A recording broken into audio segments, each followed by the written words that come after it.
Los autónomos necesitan medidas por parte del Gobierno de Asturias. Por eso es insuficiente el programa de los 400 euros del Gobierno del Principado. Es inaceptable que vayan tan tarde para su línea de avales. Es irrisoria su propuesta de aplazamientos tributarios sin contemplar exenciones futuras. Les hemos propuesto, y lo volveremos a hacer hoy aquí en sede parlamentaria, una medida necesaria por la inmediatez de sus resultados, que es garantizar a todos los autónomos asturianos un ingreso mínimo equivalente al salario mínimo hasta el 1 de junio, al igual que ya se ha hecho en otras comunidades autónomas.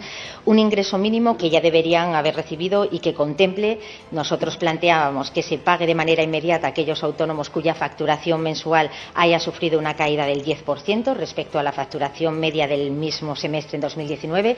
Vemos que es vital para no dejar caer a los autónomos en Asturias. Si caen los autónomos, cae la economía. Somos conscientes de que son muchas las necesidades, pero entendemos que en este momento los autónomos tienen prioridad. En concreto, mi grupo parlamentario ha registrado 44 medidas desde el inicio de esta crisis, económicas, sanitarias, sociales y educativas, que usted no ha escuchado. Ha preferido darnos de lado.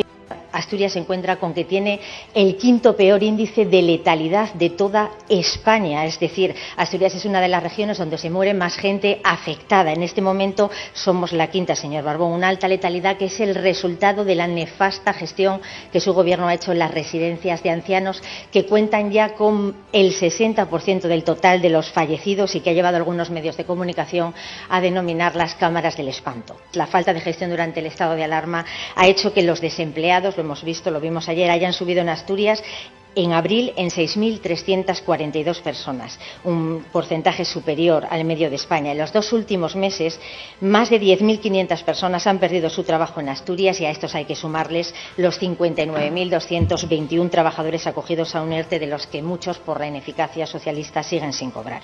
Solo respetando las instituciones, solo así vamos a conseguir ir todos juntos de la mano para salvar Asturias, una Asturias que estaba grave antes de la crisis y que ahora se encuentra sin duda herida de muerte.